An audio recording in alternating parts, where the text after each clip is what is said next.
Once again, I'm back with another topic. This one's a worldwide question, especially from people who are new to PCs or don't really care about the tech side. So, I'm making this video to highlight the main reason behind it.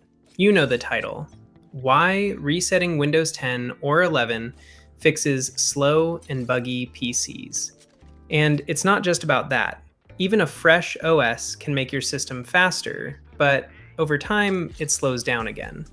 Honestly, I'm going to cover all possible aspects of why Windows causes lag. And speaking for myself, on my secondary PC, I haven't changed Windows in years, and it still feels fine. It's all about how you maintain your OS and a little bit of hardware choice. Let's get started. First up, the classic problem: feeling slow, buggy, random issues.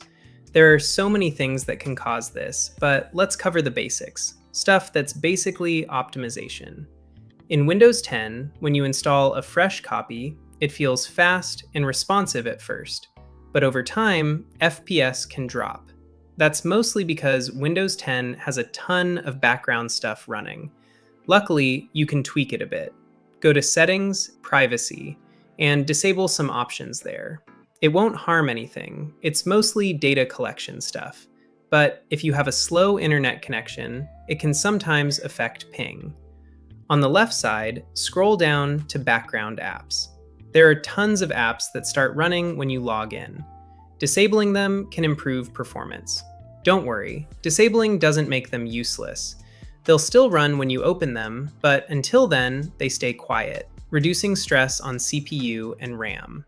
Next, background services. I know some of you already know this, but for beginners, press Win+R, type MSConfig, hit Enter. Go to the Services tab, check Hide All Microsoft Services. That way, you're not breaking Windows, just disabling unnecessary background services. Programs, games, apps, they all add services when installed, and they keep running.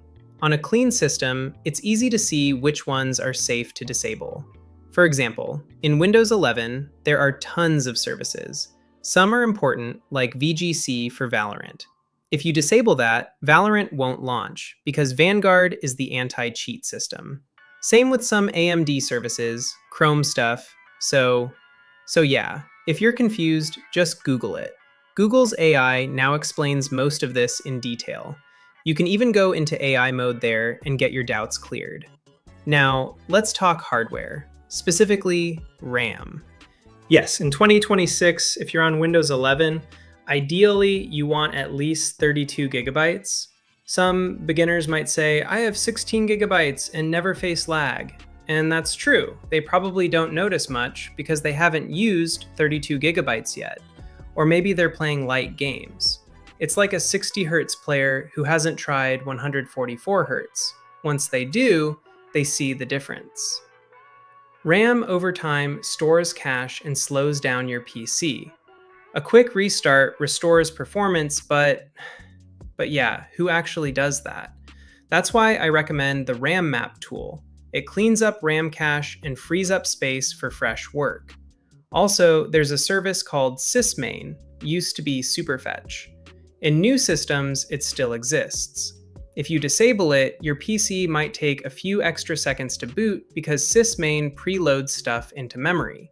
That's normal, but it helps prevent slowdown during long sessions. So yeah, that's mostly why Windows 10 and 11 feel slower over time. Some people swear that resetting Windows improves speed. How? Well, every program you install adds services that run in the background. If you disable those manually, you might not need a full reset. Now, a little techie stuff. Local reset versus cloud reset. Use cloud reset if your current Windows ISO is old or buggy. It downloads a fresh, latest OS from Microsoft servers. Use local reset if your older OS was fine and you're just resetting for cleanup. Local reset removes updates and brings you back to the version you originally installed, or, well, the clean state of it. That's the main difference. Nothing fancy, just a bit technical. Hopefully, this clears up a lot of confusion about why PCs feel slow. If you have any questions, drop them in the comments. I'll catch you in the next one. Stay peace out.